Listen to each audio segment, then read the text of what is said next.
Je vous propose maintenant, sur France Maghreb 2, d'écouter l'avis tranché de Maïssa Leroy. Je peux y aller? Ah oui, tu peux y aller, ouais. Ok, Je t'ai donné le j'y top vais. départ, là. Ok. Alors, donc, comme je te disais tout à l'heure, avant la publicité, mon métier consiste, entre autres, à former le corps professoral.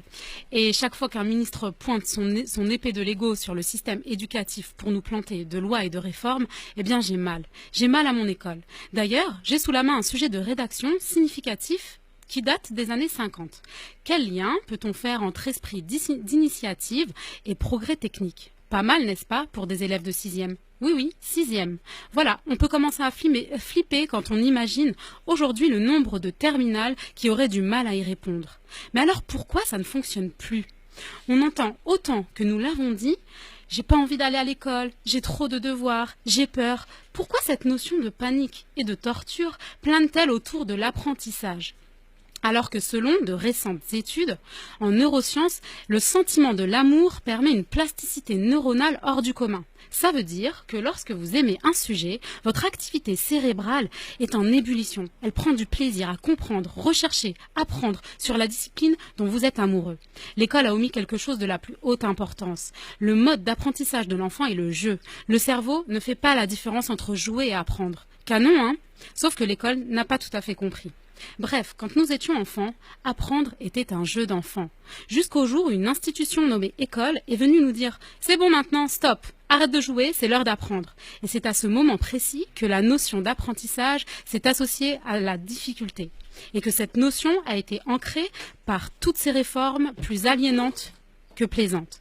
Personnellement, dans mon enfance, j'ai été capable de prouesses, apprendre par cœur et très vite, juste parce qu'on a réussi à me faire aimer ce que j'apprenais. Tiens d'ailleurs, on dit bien apprendre par cœur. Oui, oui, par le cœur. On est censé y mettre de l'amour. Combien d'entre vous se rappellent de son meilleur professeur? Celui qui lui a donné l'amour d'une matière, grâce à sa manière de la transmettre, bien plus qu'à la richesse de son contenu. Prenons aussi la définition du terme enseigner. Transmettre des connaissances. Est-ce réellement appliqué aujourd'hui? Que s'est-il passé? À l'ère où le système scolaire est complètement dépassé par des lois bancales et en marge de ce qu'est réellement la transmission. À l'ère où les progrès neuroscientifiques ont prouvé la pluralité des intelligences et leur importance dans tous les domaines. À l'ère où la connaissance se propage tellement vite qu'elle grandit de façon fulgurante. À l'ère où de grandes écoles comme Harvard pensent à faire passer des tests d'entrée à travers des jeux vidéo, car le jeu est la façon la plus efficace de mesurer la vivacité d'esprit.